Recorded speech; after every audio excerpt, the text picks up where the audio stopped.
जगन्नाथ जगदीश्वर सोयम जग निवास, प्रगट भये इस जगत में शिरडी कीनो वास।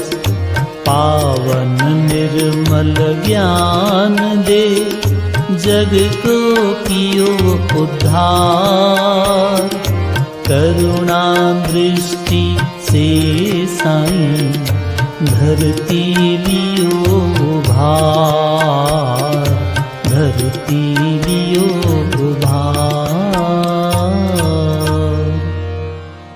ओम साईं भक्तवत्सलाय नमः।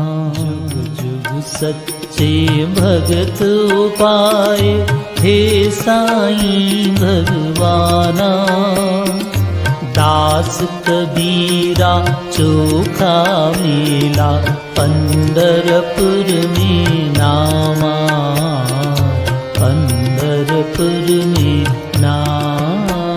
साईं परिपूरनाय नमः। हे साईं परमात्मा परम पिता भगवान, बालक को दीजो पिता सच्ची भक्ति दान।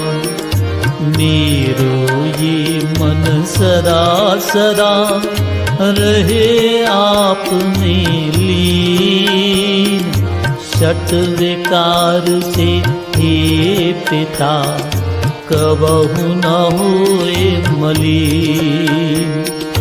तुझ में ही खो जाऊं मैं, ये है एक आस।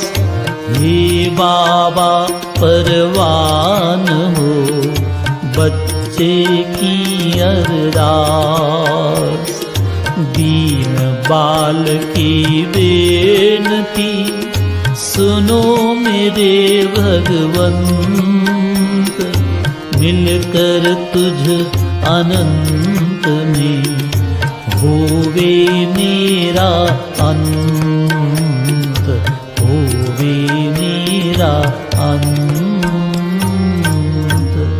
ओम साईं क्षमा सागराय